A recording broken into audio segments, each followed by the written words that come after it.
Good evening everyone. Good evening. कैसे हैं आप सब लोग? जल्दी से लाइव आइए फिर और लाइव आकर बताइए कि कैसे हैं आप सब लोग।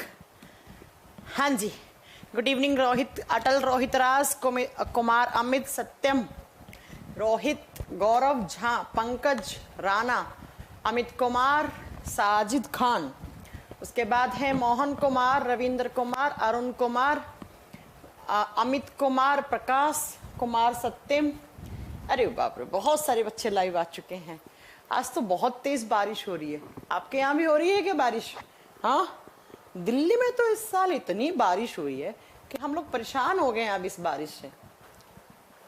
रोज बारिश होती है इतनी तेज। ओके, राकेश कुमार के this is my live class. Okay, काना सुबह, गुड इवनिंग। बिहार में सूखा है। बिहार में सूखा? बिहार में तो बाढ़ आ रखी है, हमने तो ये सुना। रायपुर में भी बारिश हो रही है। आज दिल्ली में पिछले 3-4 दिन तो नहीं हुई थी, लेकिन आज फिर इतनी तेज बारिश हो गई। और जयपुर में तो बहुत बुरा हाल हो रखा है, हमने सुना है ना।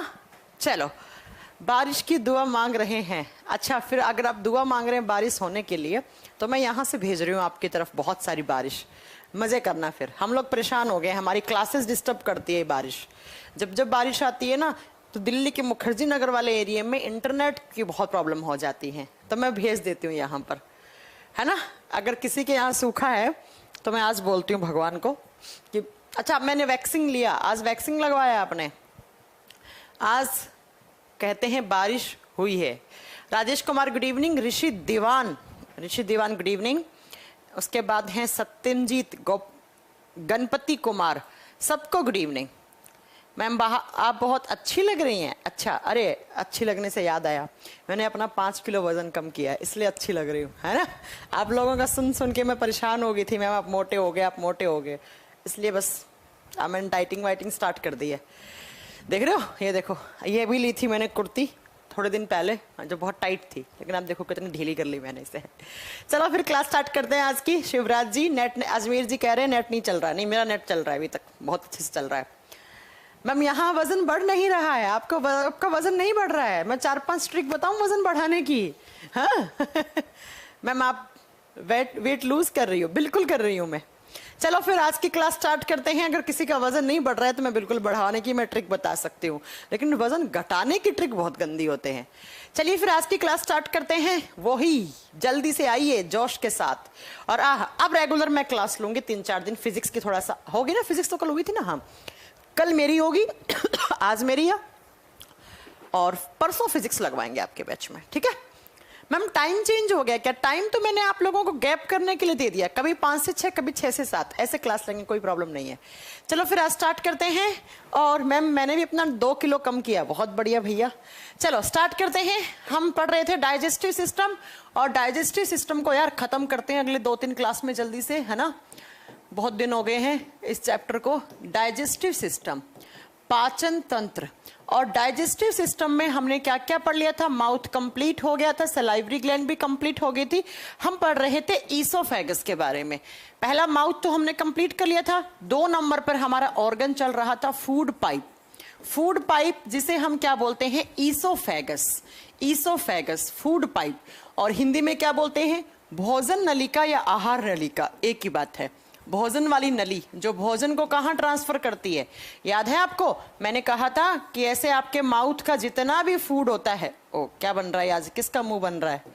अगर मैंने आपको बताया था कि माउथ में जितना भी आपका फूड होता है, वो सारा का सारा फूड ऐसे आता है, और जिस पाइप के अंदर जाता है उसी पाइप को हम बोलते हैं ईसोफेगस। माउथ से जितना भी खाना आया है और वो जिस पाइप के अंदर जा रहा है, उस पाइप को बोलते हैं ईसोफेगस। कहाँ लेकर जाती है? तो ये आपके स्टमक में, आपके पेट में खाने को ट्रांसफर कर देती है, ठीक है। चलो आप जरा ध्यान से सुनिएगा। लास्ट क्लास में मैंने कहा था इस ईसोफेगस की अगर लेंथ पूछ ले आपसे कि इसकी लंबाई कितनी होती है, तो आपको बताना है 25 सेंटीमीटर, 25 सेंटीमीटर की होती है। फिर मैंने कहा था कि अगली क्लास में मैं ये बताऊंगी कि इसका काम होता है माउथ से, आपके मुंह में जो भी खाना था जिसका डाइजेशन हो चुका है या जिसका नहीं हो चुका है, वो सारा खाना इससे होता हुआ कहाँ आता है? स्टमक में आता है। ये एक पाइप है और ये पाइप क्या करती है, जितना भी फूड आपके माउथ से आया है उस सारे को स्टमक में ट्रांसफर करने का, पेट में ट्रांसफर करने का काम करती है। लेकिन कैसे ट्रांसफर होता है वो मैं आपको बताऊंगी। मैंने ये कहा था कि वो कैसे ट्रांसफर होता है मैं आपको बताऊंगी। तो बच्चों एक्चुअली यहां से एग्जाम में एक क्वेश्चन आता है कि किस प्रोसेस के द्वारा, किस प्रक्रिया के द्वारा माउथ का फूड जो है वो आपके स्टमक में, पेट में ट्रांसफर हो जाता है। तो उस प्रोसेस को कहा जाता है पेरिस्टालसिस। उसे क्या कहा जाता है, पेरिस्टालसिस, और हिंदी में कहा जाता है क्रमाकुंचन प्रक्रिया। क्रमाकुंचन प्रक्रिया। अब ये पेरिस्टालसिस क्या होता है जो मुझे अभी बताना है वो सुनिएगा जरा। हाँ, कैसे आता है पेरिस्टालसिस मूवमेंट के थ्रू। बच्चों होता क्या है, मान लो जैसे ये एक पाइप है, ऐसे ही आपके गले में ये पाइप है 25 सेंटीमीटर का।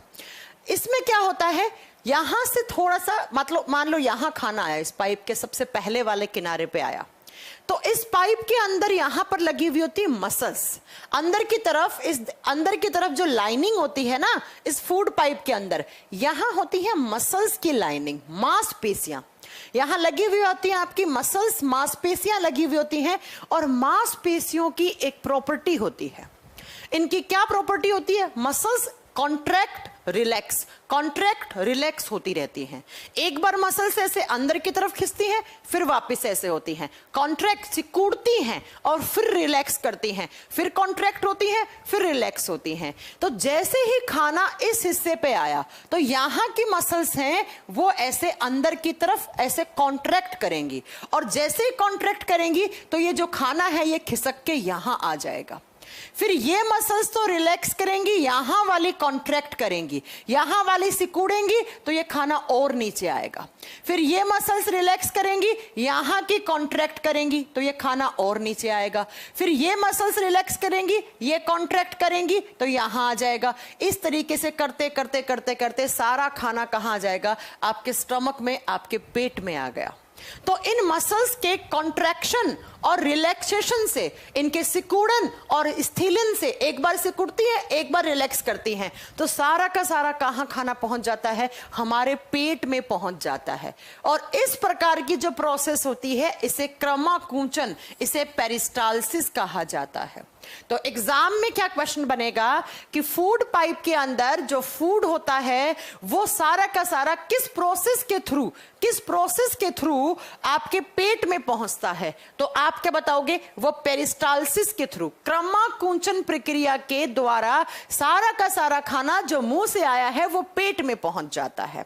क्योंकि मसल्स होती हैं यहां पर, ये मांसपेशियों की लाइनिंग है, मसल्स की लाइनिंग होती है, मांसपेशियों की परत होती है, वो कॉन्ट्रैक्ट और रिलैक्स होती रहती हैं।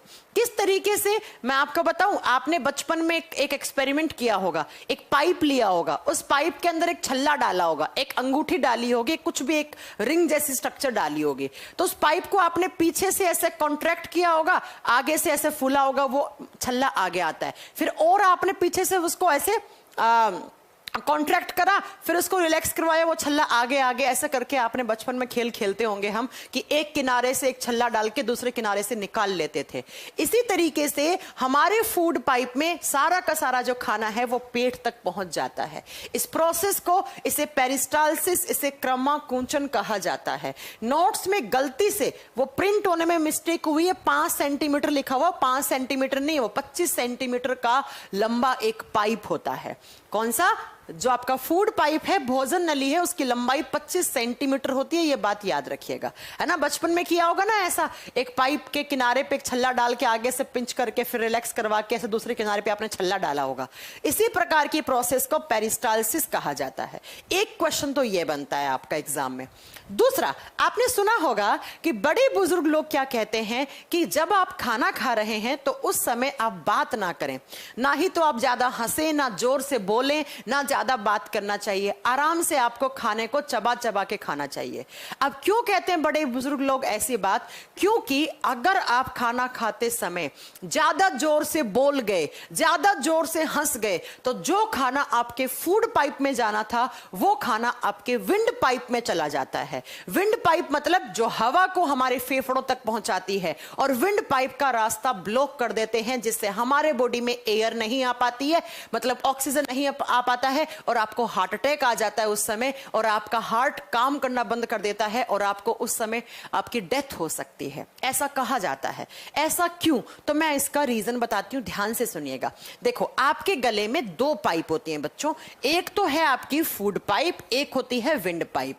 ये हो गया आपका विंड पाइप, ये हो गया आपका फूड पाइप। मान लो ये हो गया विंड पाइप।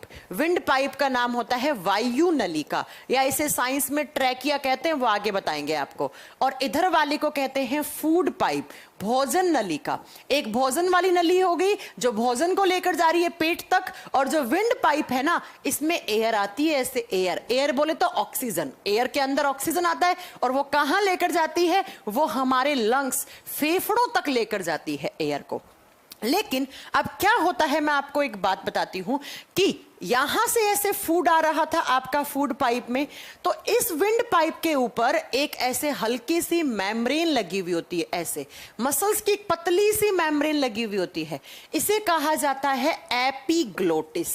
इसे क्या कहा जाता है? एपिग्लोटिस। हिंदी में कहा जाता है घाटी का ढक्कन। एक ढक्कन होता है ना, जैसे हमारे घरों में ढक्कन होता है ना, या इसी का दूसरा नाम होता है स्विच, बटन। इसे बटन भी बोलते हैं।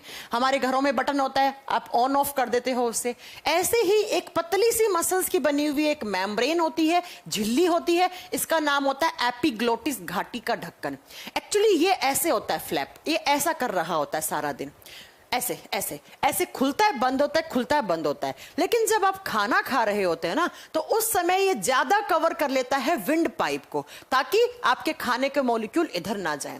लेकिन कभी कभी आप जोर से खांस दिए, जोर से हंस दिए, जोर से बोल दिया, आपने किसी के ऊपर चिल्ला दिया, तो अगर आप चावल, स्पेशली जो लोग चावल खाते हैं ना, उनके लिए ज्यादा ये डेंजर सिचुएशन होती है। तो चावल वावल आ रहा था पीछे से माउथ से, तो ये चावल वगैरह ये ऐसे आ रहे थे। लेकिन अगर आप जोर से बोले किसी से, ऐसे है ना, बहुत चिल्ला के बोले, बहुत जोर से हंस दिए, तो यहां पर इस मेम्ब्रेन के ऊपर हल्का सा प्रेशर क्रिएट होता है, और ये मेम्ब्रेन इधर खिसक जाती है, ये एपिग्लोटिस इधर खिसक जाता है, और ये चावल के दाने यहां से होते हुए यहां चले जाते हैं बेटा। और यहां गए चावल के दाने, यहां फंस गए बेटा, ऐसे ऐसे चावल के दाने फंस जाएंगे।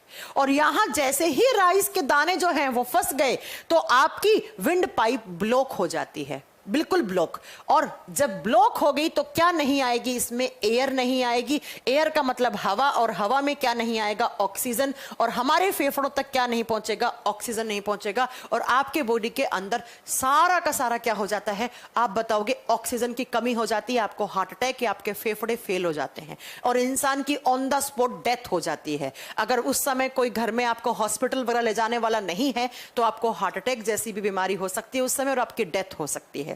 इसीलिए कहते हैं कि खाना खाते समय ना किसी से ज्यादा बात करनी चाहिए, ना हंसना चाहिए, आराम से अपना खाना खाइए, खाने पे कंसंट्रेट करिए, खाना खाकर बात करें। इंडिया में हर साल, बिहार जैसे ऐसे स्टेट जहां पर चावल ज्यादा खाते हैं लोग, तो हर साल इससे बहुत सारे लोग मरते भी हैं। पता है आपको? हमारे एक रिश्तेदार थे, वो यूएसए में रहते थे, है ना, दूर के रिश्तेदार थे, अकेले रहते थे वहां पर, और उनकी इसी से डेथ भी हुई है, इसी बीमारी से, आज से 4-5 साल पहले।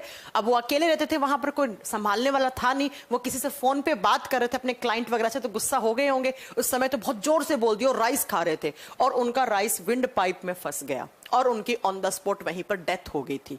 तो याद रखिएगा।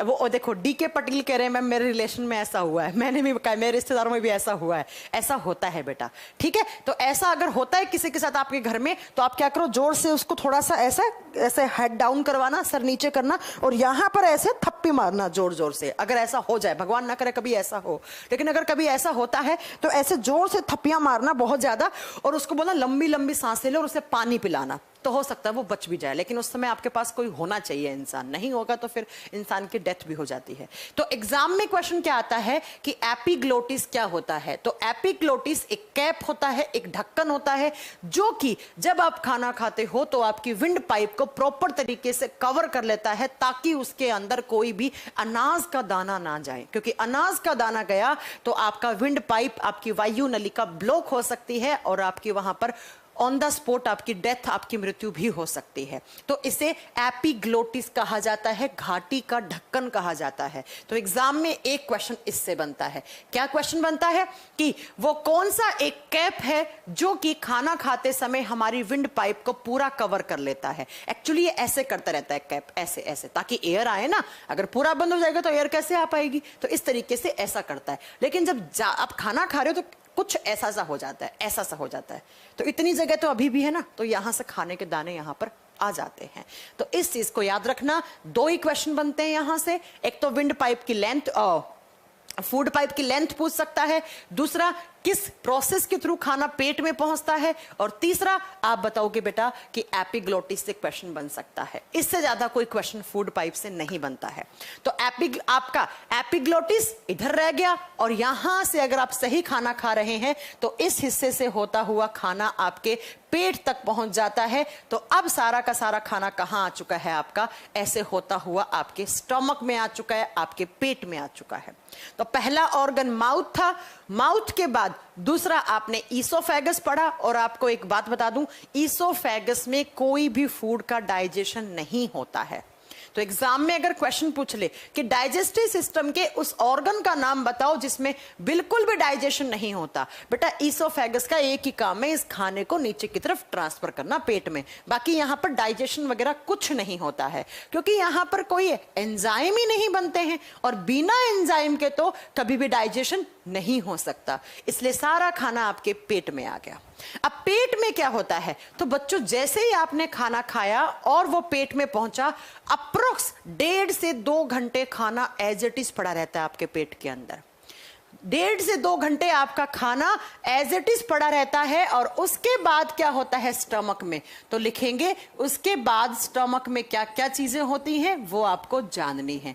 अमाशय, या इसे हिंदी में जठर लिखोगे। पेट तो आप जानती हो, पेट बोलते हैं स्टमक को। अब जैसे ही आपके स्टमक में खाना आया, ऐसे आ गया आपका पीछे से, तो सारा का सारा खाना 1.5 से 2 घंटे तक तो ऐसे ही पड़ा रहता है। एक एग्जाम में क्वेश्चन आता है कि जो स्टमक है उसका शेप किस लेटर के जैसा होता है, इसका आकार कैसा होता है, तो ये जे शेप का होता है। कुछ ऐसा सा होता है आपका स्टमक, ऐसे ऐसे आप जे बनाते हो ना, तो कुछ ऐसा सा होता है, तो जे आकार का होता है। 1.5 से 2 घंटे खाना ऐसा का ऐसा पड़ा है आपके स्टमक में। एग्जाम में क्वेश्चन आता है कि टोटल कितने घंटे के लिए खाना हमारे पेट में रहता है, 3 से 4 घंटे के लिए रहता है। अब आप कहोगे मैम आप तो कह रही है 1 से 1.5 घंटे, 1 से 1.5 घंटे तो एज इट इज पड़ा है, कुछ नहीं होगा। और बाद में 1 से 1.5 घंटा डाइजेशन होने में भी लग जाते हैं। बाद में यहां से एंजाइम निकलते हैं और वो उसको, जो भी खाना आया है उसको पचाने का काम करते हैं। तो याद रखिएगा कि 1 से 1.5 घंटे तो ऐसा ही पड़ा है खाना। उसके बाद पेट में आपका क्या होता है, डाइजेशन स्टार्ट होता है, और डाइजेशन होने तक टोटल आपके पेट में 3 से 4 घंटे तक खाना पड़ा रहता है। 3 से 4 घंटे तक आपके पेट में खाना रहता है। एग्जाम में एक क्वेश्चन कैसे आएगा कि डाइजेस्टिव सिस्टम के किस ऑर्गन में सबसे अधिक समय के लिए खाना पड़ा रहता है, तो बताओगे पेट में। पेट में पड़ा हुआ होता है बेटा 3-4 घंटे तक। अब बात करते हैं, पेट जो होता है ना वो 3 हिस्सों में बटा हुआ होता है। आपके स्टमक के 3 हिस्से होते हैं, स्टमक पेट के 3 हिस्से होते हैं। ऊपर से फूड पाइप है, फूड पाइप से तो खाना आया है, ये क्या है आपका, ये ऐसे आपका फूड पाइप से आपका खाना आ रहा है। तो फूड पाइप से जस्ट नीचे वाला हिस्सा होता है, इसे कहा जाता है कार्डिया। ये हमारे पेट का कौन सा पार्ट है आप बताओगे, इसे कार्डिया कहा जाता है। तो स्टमक का पहला पार्ट कहलाता है कार्डिया, कार्डिया। और फिर ये जो बीच वाला हिस्सा होता है इसे कहा जाता है फंडस। ये हमारे पेट का कौन सा हिस्सा माना जाता है? फंडस हिस्सा माना जाता है। जो आपका आगे निकलता है ना पेट, वो फंडस ही निकलता है। और फिर यहां से आपकी स्मॉल इंटेस्टाइन ऐसे शुरू हो जाती है, ऐसे ऐसे। तो जो स्मॉल इंटेस्टाइन से जुड़े वाला हिस्सा होता है इसे कहा जाता है पाइलोरिस। इसे पाइलोरिस कहा जाता है। पाइलोरिस लिखिएगा, इसे कहा जाता है पाइलोरिस। और बच्चों यहां पे ये जो स्मॉल इंटेस्टाइन और पेट जहां पे खत्म हो रहा है, यहां पर एक वाल्व होता है, ऐसे ऐसे एक वाल्व होता है। आप सोच रहे होंगे कि मैम पेट का खाना सीधा स्मॉल इंटेस्टाइन में क्यों नहीं चला जाता? अरे भाई साहब, पेट और स्मॉल इंटेस्टाइन के बीच में एक वाल्व होता है। वाल्व का मतलब होता है कपाट, दरवाजा। जैसे दरवाजा बंद कर दिया तो कोई बाहर नहीं जा सकता, ऐसे ही जैसे ही पेट में खाना आ जाता है तो तुरंत ये वाल्व यहां पर है, इसकी क्लोजिंग हो जाती है, ये बंद हो जाता है। और इस वाल्व को क्या कहा जाता है बेटा? इस वाल्व को कहा जाता है, आप बताओगे, इसे पाइलोरिक वोल्व कहा जाता है। इसे पाइलोरिक वोल्व कहा जाता है। पाइलोरिक वाल्व, हिंदी में बोलते हैं पाइलोरिक कपाट। पाइलोरिक कपाट, कपाट का मतलब होता है दरवाजा, दरवाजा है ना, वैसे ही इसे कहा जाता है पाइलोरिक वोल्व। इसे पाइलोरिक वोल्व कहा जाता है। तो हमारा पेट कुछ 3 हिस्सों में इस तरीके से बटा हुआ होता है, कुछ ये कार्डिया, ये वाला पेट फंडस, ये वाला पाइलोरिक। जैसे ही पेट में खाना आया वो स्मॉल इंटेस्टाइन में सीधा ना चला जाए, इसलिए ये पाइलोरिक वॉल्व बंद हो जाता है, ये बंद हो जाता है। ये दरवाजा है, बंद हो गया तो खाना नीचे की तरफ जाएगा नहीं। अब क्या होगा कि 1-1.5 घंटे तक यहां पर खाना पड़ा है, तो अब आपका ब्रेन सिग्नल भेजेगा स्टमक के पास। ब्रेन अपने न्यूरॉन के थ्रू सिग्नल भेजेगा पेट के पास और बोलेगा पेट अब तुम अपने एंजाइम बनाओ। और एंजाइम बनाने का मतलब है तुम अपना जूस बनाकर खाने के अंदर डाल दो। किसे बोलेगा? स्टमक को।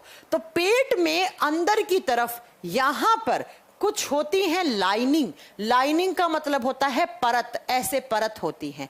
और इन परतों के अंदर होती हैं ऐसी सेल्स जो जूस बनाती हैं।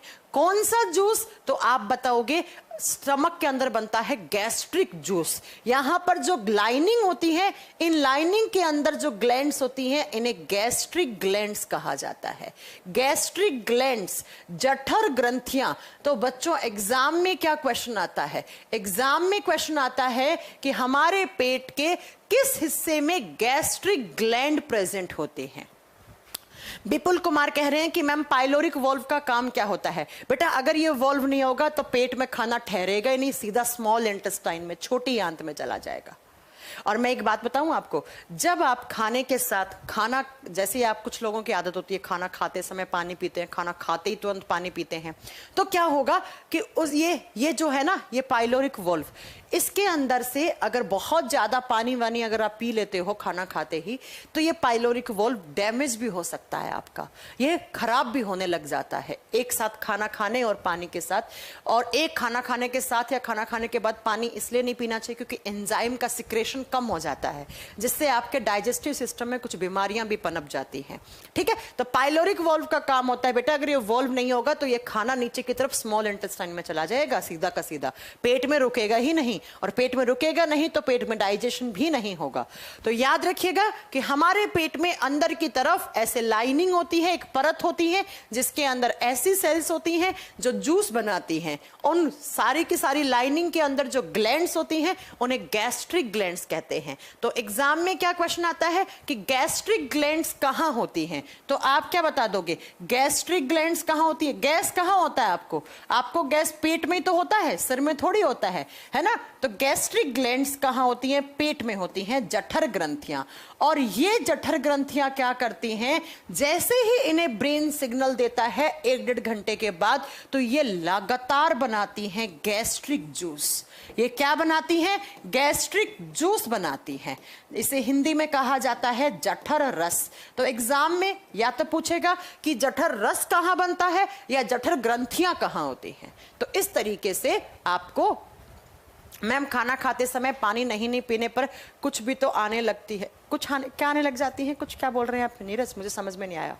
थोड़ा बहुत पानी पी भी सकते हो, कोई प्रॉब्लम नहीं है ना मैम। पेट खराब होता है तो पेट में खाना 2-3 घंटे तक, अरे बताएंगे आगे। वो डायरिया होता है, लूज मोशंस होते हैं, दस्त लगता है, तो वो अलग बात होती है, बताएंगे उसको आगे, ठीक है। तो पेट के अंदर जो ग्लैंड्स होती हैं उन्हें गैस्ट्रिक ग्लैंड्स या जठर ग्रंथियां बोलते हैं। और जठर ग्रंथियां क्या बनाती हैं, एक जूस बनाती हैं जिसे आप गैस्ट्रिक जूस या जठर रस कहते हैं। अब इस गैस्ट्रिक जूस के अंदर क्या क्या होता है, पानी होता है, लेकिन मेन यहां पर एंजाइम्स की बात कर रहे हैं हम, है ना। मेन हम एंजाइम की बात करेंगे। गैस्ट्रिक ग्लैंड के अंदर 2 टाइप की सेल्स होती हैं। ये जो गैस्ट्रिक ग्लैंड है, जहां से गैस्ट्रिक जूस बनता है, तो इस गैस्ट्रिक जूस को बनाने के लिए 2 टाइप की सेल्स होती हैं। ये बहुत अच्छा यहाँ पे कॉन्सेप्ट है, इसको ध्यान से सुन लीजिएगा। एक कह रहे हिचकी क्यों आती है, आगे बताएंगे। पहली होती है ऑक्जेंटिक सेल्स। हमारे पेट में 2 टाइप की सेल्स होती हैं, ऑक्जेंटिक सेल्स बोलो या पेराइटल सेल्स बोलो। इन्हें ऑक्जेंटिक सेल्स बोलो या इन्हें हम पेराइटल सेल्स बोलते हैं। और दूसरी होती है बेटा चीफ सेल्स या पेप्टिक सेल्स। हिंदी में कोई अलग नाम नहीं है, सेम नाम होते हैं हिंदी में। तो लिखिएगा जरा, इसे हिंदी में बोलेंगे ऑक्जेनेटिक सेल्स, ऑक्जेनेटिक कोशिकाएं। पेट में जो जठर ग्रंथियां होती हैं उसमें 2 टाइप की सेल्स होती हैं, ऑक्जेंटिक कोशिकाएं और चीफ सेल्स को बोलते हैं मुख्य कोशिकाएं या पेप्टिक कोशिकाएं। मुख्य लिखो या पेप्टिक कोशिकाएं बोलते हैं। तो ये 2 टाइप की सेल्स हैं आपके पेट के अंदर। अब ये दोनों सेल्स अलग अलग हैं तो ऑब्वियस सी बात है ये अलग अलग चीजें ही बनाते हैं, ठीक है। क्या क्या, तो ये ऑक्जेंटिक सेल्स क्या बनाती हैं बेटा, ये एक एसिड बनाती हैं, ये एक अम्ल बनाती हैं, और उस अम्ल का नाम आप सब जानते हो। ये क्या बनाती हैं, ये एक एसिड बनाती हैं। कौन सा एसिड बनाती हैं, उसका नाम होता है हाइड्रोक्लोरिक एसिड, और इसे कहा जाता है पेट वाली एसिड, क्योंकि ये पेट के अंदर है। हाइड्रोक्लोरिक एसिड, ठीक है। हमारी पेट के अंदर जो गैस्ट्रिक ग्लैंड्स होती हैं उसमें 2 टाइप की सेल्स होती हैं, एक होती है ऑक्जेंटिक सेल्स, उन्हीं का दूसरा नाम होता है पेराइटल सेल्स। एक दूसरी होती है चीफ सेल्स या पेप्टिक सेल्स। ऑक्जेंटिक सेल्स ने बना दिया एक एसिड, कौन सा एसिड, हाइड्रोक्लोरिक अम्ल, और ये जो सेल्स है ये 2 टाइप के एंजाइम बनाती हैं। पहला एंजाइम होता है पेप्सिन एंजाइम। पहला एंजाइम कौन सा है, पेप्सिन एंजाइम। और दूसरा एंजाइम कौन सा होता है, रेनिन एंजाइम। दूसरा कौन सा एंजाइम, रेनिन। ये दोनों क्या हैं बच्चों, ये दोनों एंजाइम हैं, ये दोनों एंजाइम हैं। तो इन्हें लिखिएगा, ये दोनों क्या है, एंजाइम। अब सुनो क्या, HCl, यहां से HCl आ रहा है, HCl प्लस ये दोनों एंजाइम और कुछ मात्रा में क्या होता है, पानी वगैरह होता है, और कुछ चिपचिपा सा पदार्थ निकलता है जिसे आप म्यूकस या श्लेष्मा कहते हो। इन सारी चीज का जो मिक्सर बन गया है इसी को बोलते हैं हम गैस्ट्रिक जूस। इन सारी चीजों का जो मिक्सर बना है इसी को तो हम क्या बोलते हैं, गैस्ट्रिक जूस या जठर रस बोलते हैं। तो एग्जाम में क्या क्वेश्चन आता है, श्लेष्मा को इंग्लिश में बेटा म्यूकस कहते हैं, म्यूकस मैंने पढ़ाया है पीछे, कि इन सारी चीजों के मिक्सचर को, एक एसिड हो गया, 2 एंजाइम हो गए, पेप्सिन, रेनिन, कुछ मात्रा में पानी, और श्लेष्मा म्यूकस जो चिपचिपा पदार्थ है। जो आप, ये अगर चिपचिपा पदार्थ नहीं होगा ना तो आप जो खाना खाते हो ना वो अंदर पेट में ऐसे चिपकने लग जाएगा पेट की दीवारों के साथ, और सोचिए आप फिर तो पेट की दीवारों के अंदर पेंटिंग होती जाएगी और बहुत सारा खाना चिपक जाएगा। तो याद रखिएगा ये चिपचिपाहट जरूरी है खाने में। जो हमारे लार से भी कुछ जाता है, चिपचिपाहट अंदर आपके पेट के अंदर जाता है, ये हमारा खाना कहीं पर भी डाइजेस्टिव ट्रैक में खाने को चिपकने नहीं देता है। ये म्यूकस, ये श्लेष्मा, इन सारी चीजों के मिक्सर को ही तो हम क्या बोलते हैं, गैस्ट्रिक जूस, जठर रस बोलते हैं। अब एग्जाम में क्वेश्चन कैसे आता है कि 2 ही क्वेश्चन ज्यादा मेन है एग्जाम में, सुनिए क्या क्या। पहला क्वेश्चन है कि गैस्ट्रिक जूस में कौन सा एसिड है, कौन सा एसिड, HCl। दूसरा क्वेश्चन, गैस्ट्रिक जूस में कौन कौन से एंजाइम होते हैं, pepsin enzyme and rennin enzyme. Pepsin enzyme and rennin enzyme.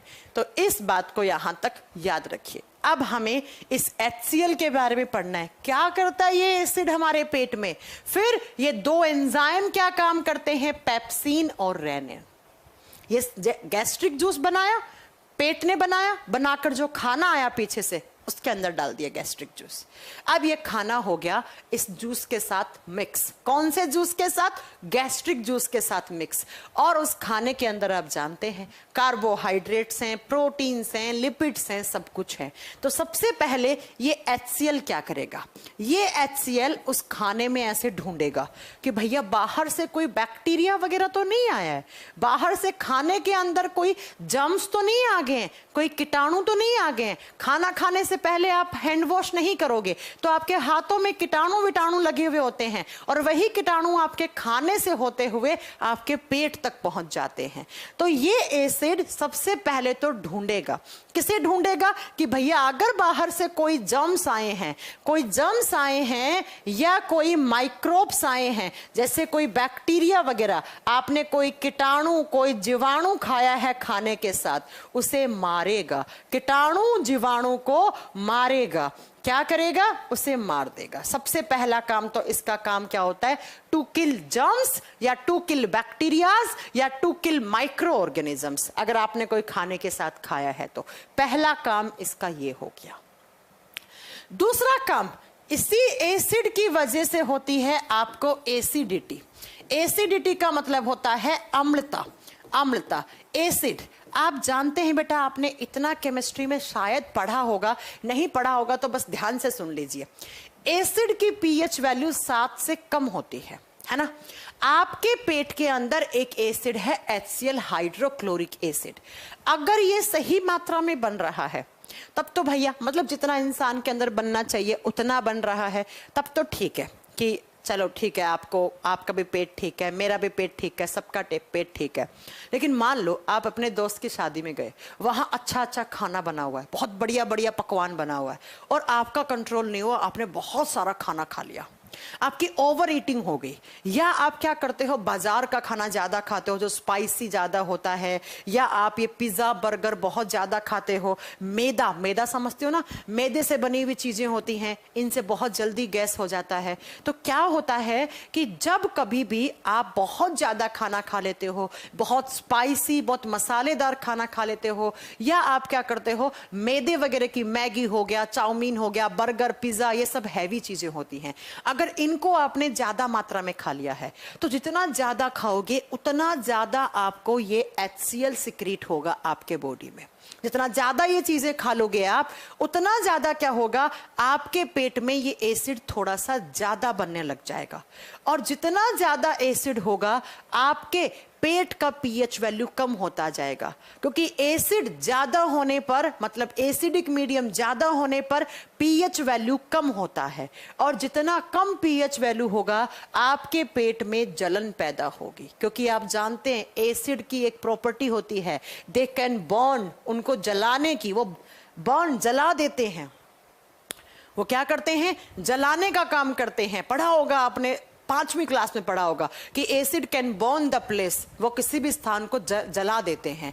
तो ऐसे ही अगर आपने बहुत ज्यादा खाना खाया तो ये एसिड थोड़ा सा ज्यादा बनने लग जाएगा, और ज्यादा बनेगा, आपके पेट में जलन सी होगी। आप बोलोगे मुझे क्या हो गया यार, मुझे एसिडिटी हो गई है, मुझे क्या हो गई है, एसिडिटी हो गई है। फिर आप क्या करोगे, तो एग्जाम में क्या क्वेश्चन आता है, पहले ये सुन लो कि हमारे पेट में एसिडिटी किस एसिड की वजह से होती है, HCl की वजह से। हमारे पेट में HCl की वजह से आपको एसिडिटी होता है, अम्लता होता है, जिसके कारण आपको जलन होती है और थोड़ा सा आपको खट्टी खट्टी सी डकारे सी आने लग जाती हैं। अब फिर आप क्या करते हो, फिर बेटा आप खाते हो इनो वगैरह। जब आपको एसिडिटी होती है आप इनो खाते हो, या आप क्या खाते हो, एक टैबलेट आती है डाइजीन, बड़ी कॉमन सी टैबलेट होती है। ये इनो और डाइजीन ये खाते हो आप, इनो को पानी में घोल के पी लेते हो, तुरंत 6 सेकंड में असर हो जाता है। हालांकि ऐसा होता नहीं है, बहुत लेट असर करता है, 6 सेकंड तो नहीं होता है, ठीक है। नेक्स्ट आप बताओगे, एक डाइजीन एक टैबलेट आती है, और ये दोनों क्या होती हैं, ये दोनों की प्रॉपर्टी होती है एंटा एसिड। एंटा एसिड का मतलब होता है प्रति अम्ल। जो आपकी एसिडिटी को खत्म कर दें उन्हें एंटा एसिड बोलते हैं, उन्हें प्रति अम्ल बोलते हैं। और ये एंटा एसिड किस तरीके से एसिडिटी को खत्म कर देते हैं? तो बच्चों इनके अंदर होता है एक बेस, इनके अंदर होता है एक क्षार। कौन सा क्षार होता है? MgOH twice, magnesium hydroxide. इसे बोलते हैं मैग्नीशियम हाइड्रोक्साइड। ये एक क्षार है, ये एक बेसिक प्रकृति का यहां पर सॉल्यूशन है, क्षार है ये। और जैसे ही आपने पिया इसे क्षार को, तो ये क्षार जाता है और रिएक्शन कर देता है HCl के साथ। ये जुड़ेगा HCl के साथ, तो HCl प्लस MgOH ट्वाइस, ये दोनों जुड़ते हैं।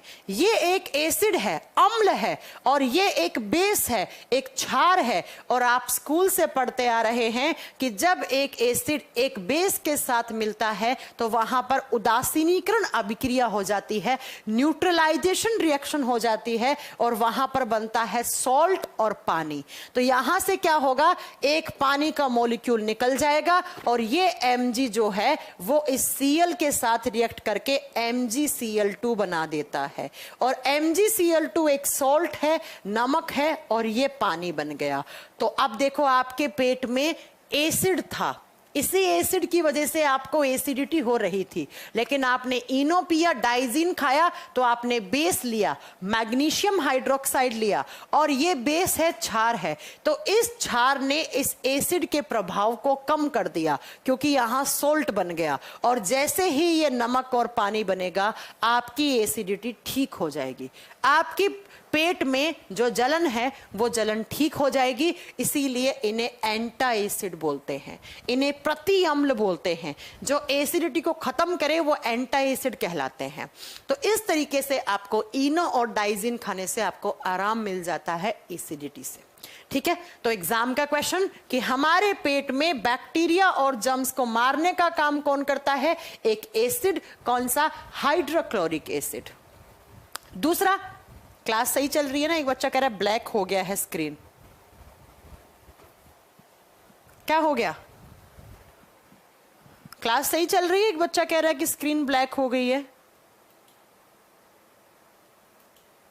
क्लास तो सही है यार, आपकी स्क्रीन ब्लैक हुई तो आप देखिए ना।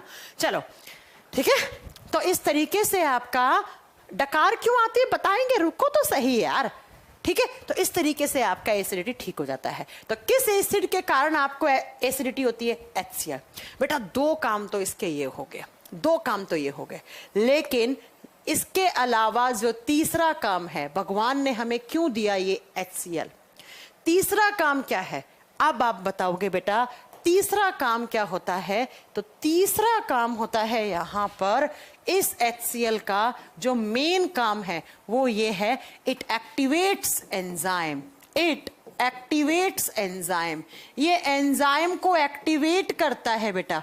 ये एंजाइम्स जो होते हैं आपके पेट के अंदर, उन्हें एक्टिवेट करता है। मैंने थोड़ी देर पहले बताया था हमारे पेट में दो एंजाइम होते हैं, पहला है पेप्सिन और दूसरा कौन सा है? रेनिन। बताया ना मैंने कि ये दो एंजाइम है।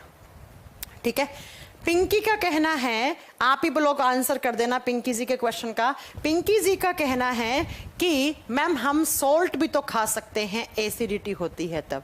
तो पिंकी जी मेरी एक बात सुनो, सॉल्ट खा लोगे, सॉल्ट बनाओगे तभी तो आपका एसिडिक मीडियम है वो कम होगा। आप सॉल्ट बाहर से खा लोगे तो एसिड तो वैसे ही रहेगा ना, है ना? सॉल्ट बनाना है, बाहर से नहीं खाना है। समझ गए मेरी बात कि कौन कौन से एंजाइम? एक पेप्सिन और एक रेनिन एंजाइम। ये दो एंजाइम होते हैं। रेनिन में डबल एन कर लेना, सिंगल एन मत करना। ठीक है, सिंगल एन करोगे तो वो किडनी बनाती है एंजाइम रेनिन। दो होते हैं, सुन लेना ध्यान से, मैंने ऊपर डबल एन लिखा है कि नहीं लिखा है? डबल एन कर लेना। देखो, एक होता है रेनिन, RENIN, ये बनाता है किडनी, ये हमारे गुर्दों से बनता है एंजाइम। एक होता है RENNIN, हिंदी तो सेम है, आपको हिंदी में तो कोई कंफ्यूज नहीं होना है, रेनिन। ये बनता है हमारे पेट द्वारा, तो यहां पर डबल एन करना है। ऊपर भी मैंने शायद डबल एन लिखा ना, नहीं लिखा देख लेना, ठीक है। तो ये है बेटा, आप बताओ कि रेनिन। तो मैंने कहा कि इस HCl का मेन फंक्शन क्या है? इट एक्टिवेट्स एंजाइम, ये एंजाइम्स को एक्टिवेट करता है, क्योंकि ये जो पेप्सिन और रेनिन आप दो एंजाइम देख रहे हो ना, ये एंजाइम अभी एक्टिव हुए कैसे, इसको सुनना। ये पेप्सिन पहले किस फॉर्म में होता है? जब तक इसे HCl नहीं मिला तब से ये पेप्सिन होता है पेप्सिनोजन की फॉर्म में। किसकी फॉर्म में? पेप्सिनोजन की फॉर्म में। पेप्सिन पहले से होता है पेप्सिनोजन की फॉर्म में जब तक उसे HCl नहीं मिलता है, और रेनिन होता है प्रोरेनिन की फॉर्म में, प्रोरेनिन की फॉर्म में। पेप्सिनोजन, प्रोरेनिन, ये दोनों क्या हैं? ये नॉन एक्टिव फॉर्म है, ये नॉन एक्टिव फॉर्म है, ये एक्टिवेट नहीं है। एंजाइम तो है लेकिन ये काम करने लायक नहीं है। जैसे आप बोलते हो ना, मेरा फेसबुक अकाउंट मैंने डीएक्टिवेट कर दिया, अकाउंट तो है लेकिन मैं उसको काम में नहीं ले रहा हूं। ऐसे ही हमारे पेट में दो एंजाइम तो निकलते हैं गैस्ट्रिक ग्लैंड से, लेकिन बेटा ये पहले से डीएक्टिवेटेड होते हैं, ये एक्टिव नहीं है। अगर इन्हें इनसे काम करवाना है, इनसे डाइजेशन करवाना है, तो पहले इसे एक्टिवेट करो। और ये कहते हैं हम तब एक्टिव होंगे जब हमारे पास क्या आएगा? HCl आएगा। ये कहेगा कि हम तब एक्टिव होंगे जब हमारे पास HCl आएगा। और जैसे पेप्सिनोजन को क्या मिलता है बेटा? HCl मिलता है। HCl बोले तो इसे कैसा मीडियम मिल गया? एसिडिक मीडियम मिल गया, इसे अम्लीय माध्यम मिल गया। और ये पेप्सिनोजन HCl की प्रेजेंस में पेप्सिन में बदल जाता है, और पेप्सिन है एक्टिव फॉर्म किसकी? पेप्सिनोजन की। दूसरा, ये जो प्रोरेनिन है, इसको आपने जैसे ही HCl दिया, इसे अम्लीय माध्यम दे दिया HCl की उपस्थिति में, ये प्रोरेनिन डीएक्टिवेटेड था, ये एक्टिव नहीं था। और जैसे ही इसको HCl मिला तो क्या मिल गया? रेनिन की फॉर्म में बदल गया। ये रेनिन एक्टिव है। तो मैं क्या कहना चाह रही हूं कि हमारे पेट में जो दो एंजाइम थे, कौन कौन से? पेप्सिनोजन, प्रोरेनिन, ये दोनों डीएक्टिवेटेड फॉर्म में थे तो सही, लेकिन ये पाचन नहीं करवा सकते थे, ये डाइजेशन नहीं करवा सकते थे। तो इनको एक्टिव करवाने के लिए आपको क्या देना पड़ेगा? Acidic medium. बोले तो इन्हें एक एसिड चाहिए। कौन सा एसिड? HCl। और जैसे ही इन दोनों को HCl मिलता है तो जो पेप्सिनोजन है वो किसकी फॉर्म में बदल जाता है? पेप्सिन की फॉर्म में। और जो प्रोरेनिन है वो रेनिन की फॉर्म में बदल जाता है। अब ये कहते हैं भैया लाओ खाना, हम पचाएंगे, अब हम हो गए एक्टिव। तो याद रखना, भगवान ने पेट में ये एसिड क्यों दी है? ताकि ये दोनों एंजाइम्स एक्टिवेट हों। डीएक्टिवेट का मतलब होता है बेटा कि जैसे कोई चीज है लेकिन वो फंक्शनिंग नहीं है, उसे डीएक्टिवेट बोलते हैं, उसे अक्रिय बोलते हैं, ठीक है, इसे बोलते हैं अक्रिय। डीएक्टिवेट का मतलब ये होता है अजीत कुमार कि कोई चीज है लेकिन वो काम करने लायक नहीं है, इनको एक्टिव करना है, इनको एक्टिवेट करा जैसे ही तो यहां से पेप्सिन बना, यहां से रेनिन बना। अब ये दोनों हो गए बहुत ज्यादा एक्टिवेट। ये पेप्सिन क्या करेगा? जो आपके पेट से खाना आया था उस खाने में जितनी भी प्रोटीन थी ना बेटा, अब प्रोटीन के लिए आप क्या क्या खाते हो? आप दाल खाते हो, सोयाबीन खाते हो, मशरूम खाते हो, पनीर खाते हो, नॉनवेज खाते हो, मछली खाते हो, इन सब से प्रोटीन मिलता है भरपूर मात्रा में। तो इन सारी चीजों को पकड़ता है। जितना भी आपने प्रोटीन वाले न्यूट्रिएंट्स लिए हैं, उन सारे के सारे प्रोटीन वाले न्यूट्रिएंट्स को डाइजेशन कर देता है। कौन? आप बताओगे बेटा? पेप्सिन। प्रोटीन के ऊपर पेप्सिन अटैक करता है। अटैक का मतलब है इसका ब्रेकडाउन करता है प्रोटीन को, और प्रोटीन को छोटे छोटे छोटे पार्ट में तोड़ देता है। और वो छोटे छोटे पार्ट क्या कहलाते हैं? या तो पेप्टोन्स क्या कहलाएंगे या पेप्टाइड कहलाएंगे। प्रोटीन एक बड़ा सा मॉलिक्यूल था, इसको तोड़ा ऐसे किसने? पेप्सिन एंजाइम ने, और छोटे मॉलिक्यूल में टूट गया। और छोटे कौन से? पेप्टोन्स और पेप्टाइड में। तो एग्जाम का क्वेश्चन क्या है, सुन लीजिएगा ध्यान से, ये कमेंट में कुछ नहीं पड़ा है, ठीक है।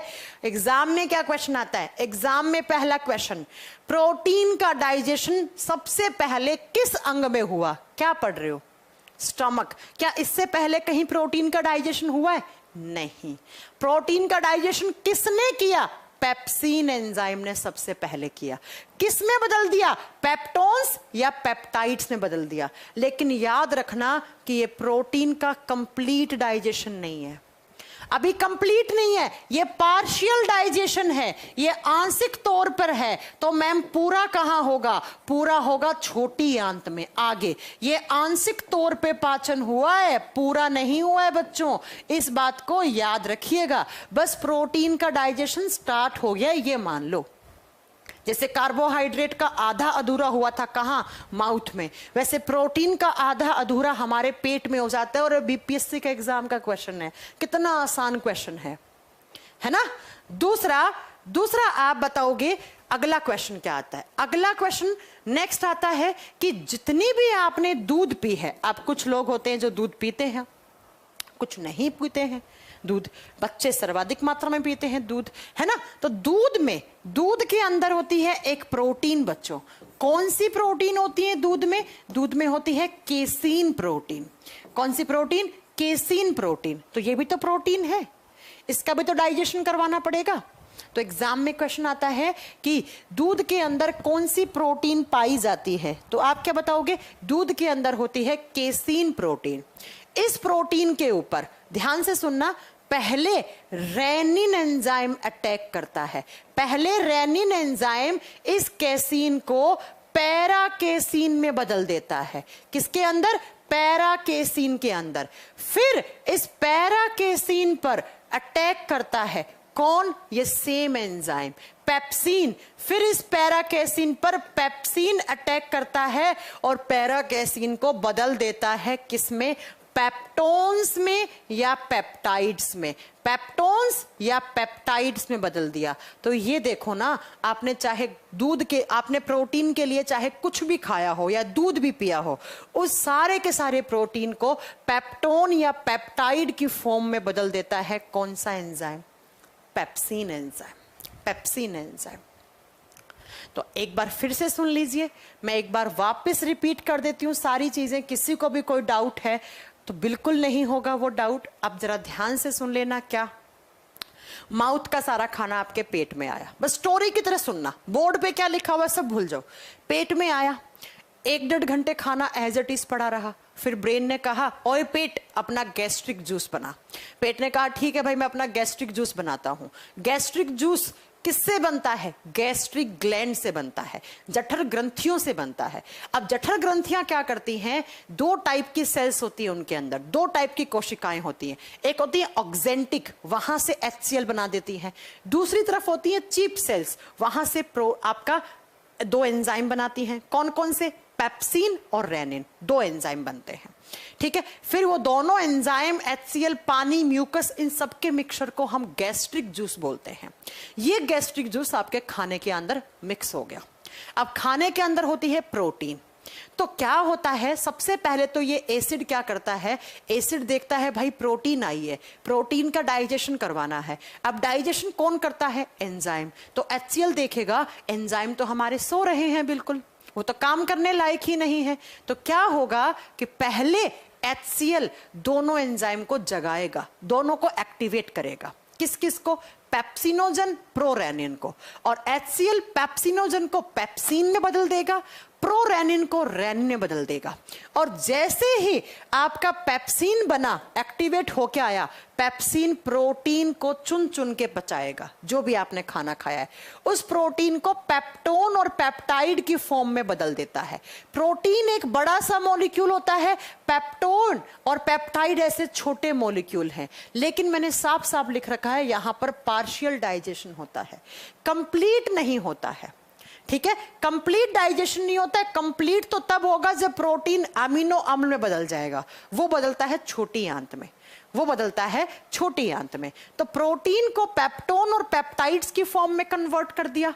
फिर दूध अगर आपने पिया है खाना खाने के साथ या खाना खाने के बाद, तो दूध में एक प्रोटीन होती है केसीन प्रोटीन।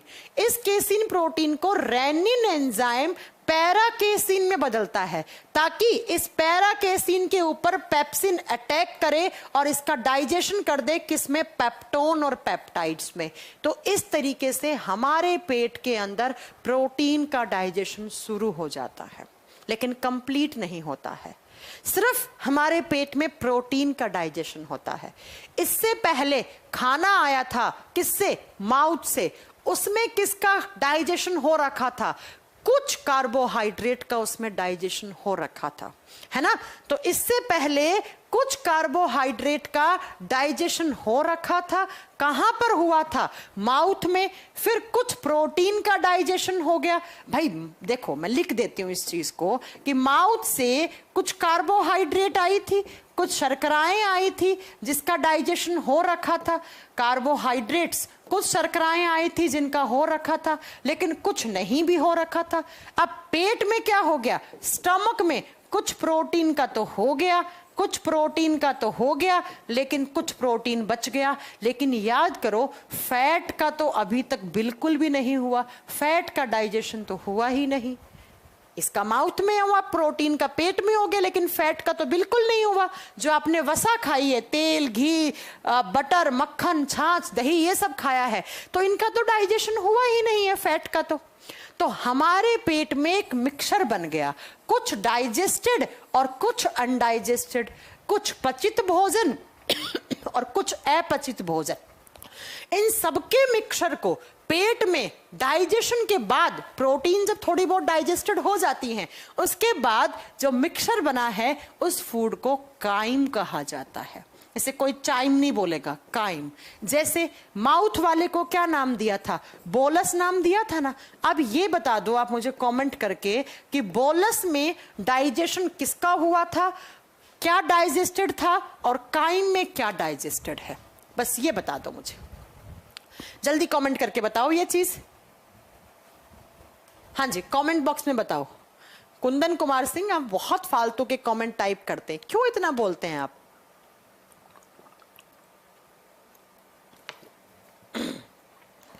बेटा, ग्रंथि और अमाशय पेट को कहते हैं, ग्रंथि ग्लैंड होती हैं। चलो बताओ। यस किश्वर, बिल्कुल सही आंसर दिया।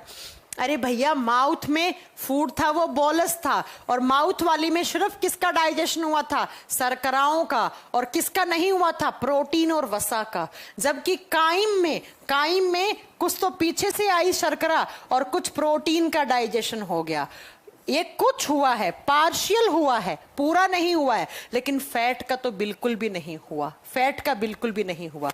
तो ये पेट में भोजन पचने के बाद काइम कहलाता है, माउथ में भोजन पचने के बाद बोलस कहलाता है।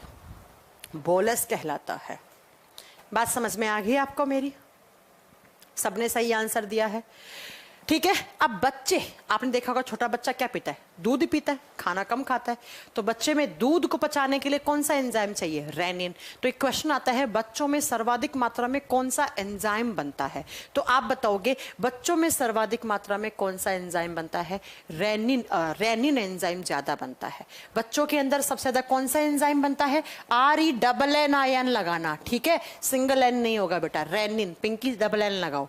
रेनिन एंजाइम बच्चों में सर्वाधिक मात्रा में पाया जाता है। जब आप छोटे बच्चे थे, आप दूध पीते थे, आप में रेनिन ज्यादा बनता था। फिर धीरे धीरे आपने दूध पीना बंद कर दिया, तो आपके बॉडी में रेनिन का सिक्रेशन कम हो जाता है बेटा, है ना। आपने देखा होगा छोटे बच्चे आपके घर में हैं तो आप दूध पिलाते हो, कभी कभी वो उल्टी कर देते हैं, तो क्या होता है? वो दूध हल्का सा जमा हुआ सा बाहर आता है ना, वो होता है बेटा, देखो, जब रेनिन एंजाइम क्या करता है? कैसीन को किस में बदल देता है? पैराकैसीन में। तो इस समय अगर बच्चे को उल्टी वुल्टी आ जाती है, तो यही पैराकैसीन उसके मुंह से निकलता है बाहर, और यही कच्चा दूध, बोलते हैं ना, बच्चे ने कच्चा दूध वापस गिरवा दिया, मुंह से वापस निकाल दिया, तो यही पैराकैसीन बाहर निकल जाता है, ऐसे फटा हुआ सा दूध निकलता है, ठीक है। लेकिन बाद में इस पैराकैसीन पे आपका पेप्सिन एंजाइम अटैक करता है और इसे पेप्टोन और पेप्टाइड की फॉर्म में बदल देता है। तो इस तरीके से हमारे पेट में प्रोटीन का डाइजेशन हो चुका है यहां तक। यहां तक, ठीक है, यहां तक। अब मैं आपको एक बात और बता दूं कि ये जो आप HCl देख रहे हैं ना, हाइड्रोक्लोरिक एसिड, ये एक बहुत केमिस्ट्री में स्ट्रॉन्ग एसिड माना जाता है, एक प्रबल अम्ल माना जाता है। इतना स्ट्रॉन्ग होता है कि अगर आपने किसी की स्किन पे डाल दिया, अगर आपने इसको किसी की स्किन पे डाल दिया तो उसकी स्किन जल जाती है बेटा, उसकी स्किन जल जाती है, उसका हाथ, उसका फेस जल जाता है। एक्चुअली इसी को ही तेजाब कहा जाता है। डाल देते हैं ना, लड़कियों के फेस वगैरह पे तेजाब डाल देते हैं, स्किन जल जाता है ना। लेकिन हमें भगवान ने इसको हमारे पेट में दिया। केमिस्ट्री में इतना स्ट्रॉन्ग एसिड है कि अगर इसका कॉन्सेंट्रेटेड HCl आपने किसी की स्किन पे डाला तो उसकी स्किन जल जाती है बेटा, ठीक है। तो अब हमारे पेट में इतना स्ट्रॉन्ग है तो हमारा पेट क्यों नहीं जलता? स्ट्रॉन्ग पेट भी तो है, पेट में भी तो स्किन है अंदर की तरफ, तो पेट वाली स्किन को क्यों नहीं जलाता? ये कभी ऐसा हुआ है कि आप रात को सोए, सुबह आपका पेट जल के राख हो गया? ऐसा नहीं। क्यों? क्योंकि देखो, ऐसे यहां से पेट के अंदर की तरफ से HCl निकल रहा है। मान लो ये लाइन है, ये HCl निकाल रही है। इसके जस्ट नीचे की तरफ एक लाइनिंग और होती है और इस लाइनिंग को बोलते हैं श्लेष्मा परत, म्यूकस लेयर। इस लाइनिंग को क्या बोलते हैं? Mucus layer.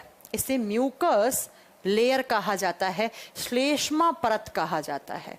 और ये जो म्यूकस लेयर होती है ना बेटा, ये होती है बेसिक नेचर की, ये क्षारीय प्रकृति की होती है। कैसी? ये क्षारीय प्रकृति की होती है। और आपको मैंने थोड़ी देर पहले पढ़ाया था कि एसिड और बेस जुड़ते हैं तो वो न्यूट्रलाइज हो जाते हैं, वो उदासीनीकरण हो जाते हैं, उनका pH वैल्यू डिस्ट्रॉय हो जाता है, 7 हो जाता है, न्यूट्रलाइज हो जाते हैं।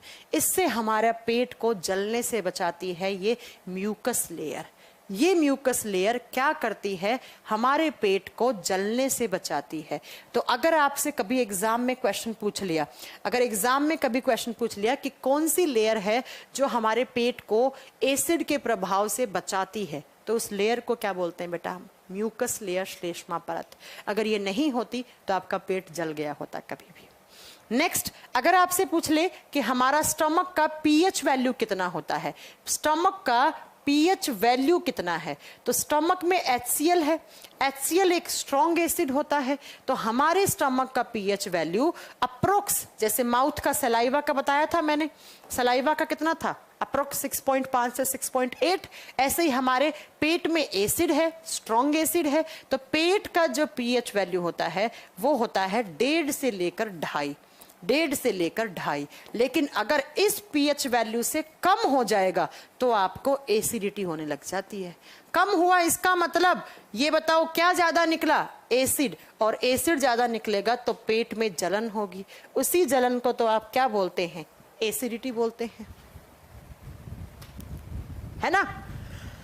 तो हमारे पेट का pH 1.5 से लेकर, देखो किसी किसी का 1.8 भी 1.8 हो सकता है, किसी का 2.1 हो सकता है, मतलब रेंज ये होती है। अगर इससे कम आया तो एसिड ज्यादा निकल रहा है, एसिड ज्यादा निकलेगा तो आपको एसिडिटी होगी, पेट में जलन वगैरह पैदा होगी। तो ये आपके पेट में। तो माउथ, हमने कौन कौन से ऑर्गन पढ़े ये बताओ जल्दी से। सबसे पहला माउथ, माउथ में हमने टीथ, टंग, सलाइवरी ग्लैंड सब पढ़ ली। उसके बाद खाना कहाँ आया? खाना आया हमारे फूड पाइप में, और फूड पाइप से होता हुआ कहाँ आया खाना? खाना आया हमारे पेट में। ये देखो, स्टमक में प्रोटीन का डाइजेशन हुआ मेनली, और अब पेट से होता हुआ खाना कहाँ जाएगा? ये देखो आप इस डायग्राम में कि ये रहा आपका पेट, ये रहा आपका पेट, ऐसे ऐसे, ये देखो ये पेट। अब इसी पेट से जस्ट नीचे की तरफ आपकी ऐसे होती है स्मॉल इंटेस्टाइन। तो अब खाना कहाँ जाता है? स्मॉल इंटेस्टाइन में, छोटी आंत में खाना जाता है, स्मॉल इंटेस्टाइन में। और स्मॉल इंटेस्टाइन क्या होती है, कितने हिस्से होते हैं, वो सब हम कल की क्लास में पढ़ेंगे। नेक्स्ट कल से हम स्टार्ट करेंगे स्मॉल इंटेस्टाइन, इसमें लीवर, पेनक्रियाज के बारे में पढ़ेंगे। छोटी आंत, 3 क्लास और लगेंगी इस चैप्टर में, बस 3 के बाद एक खत्म हो जाएगा स्मॉल इंटेस्टाइन। ठीक है, अब किसी को कोई दिक्कत हो तो मुझसे पूछ सकते हैं। हाँ, नहीं बेटा, ज्यादा पानी पीने से पाइलोरिक वॉल्व खराब नहीं होता है रोशे। खाना खाने के साथ अगर आपने ज्यादा पानी पिया तब की बात कर रही हूं मैं। हाँ जी, मैंने ये नहीं कहा है कि ज्यादा पानी पीने से पाइलोरिक वॉल्व खराब हो जाता है, नो, गलत है। मैंने ये कहा है कि ज्यादा पानी अगर खाने के साथ पी लेते हो तब होता है बेटा।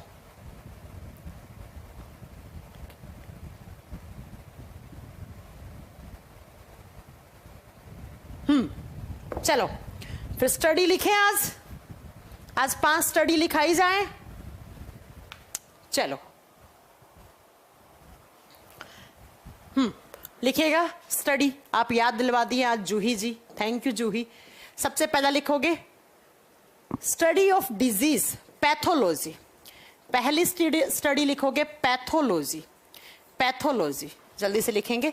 किसके बारे में? जब आप बीमारियों के बारे में, सारी की सारी बीमारियां, डिजीज कैसे होती हैं बीमारियां, किसका क्या पैथोजन होता है, किसकी वजह से हुई है कौन सी बीमारी, उसके बारे में जब आप स्टडी करते हो, रोग के बारे में, रोगों के बारे में अध्ययन करना पैथोलॉजी कहलाता है।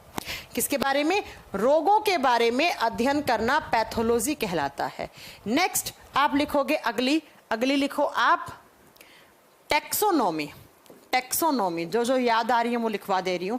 Taxonomy to study about classification, किस तरीके से सभी जीव जंतुओं को अलग अलग जगतों में बांटा गया, वर्गीकरण, उस वर्गीकरण के बारे में अध्ययन करना आप बताओगे टेक्सोनोमी कहलाता है। नेक्स्ट आप बताओगे अगला किसके बारे में? अगला कौन कौन सी लिखवा दी थी, अब मुझे कैसे याद रहेगा। हाँ, सपना देवी बताइए आपका क्या डाउट है? क्या डाउट है सपना देवी, पूछ लीजिए मुझसे।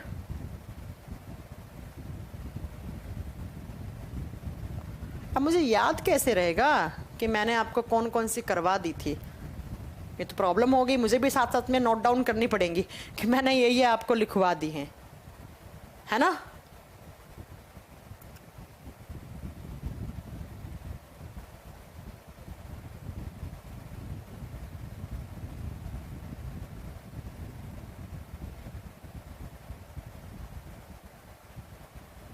स्टमक से रिलेटेड क्वेश्चन पूछिए, क्या क्वेश्चन है आपके?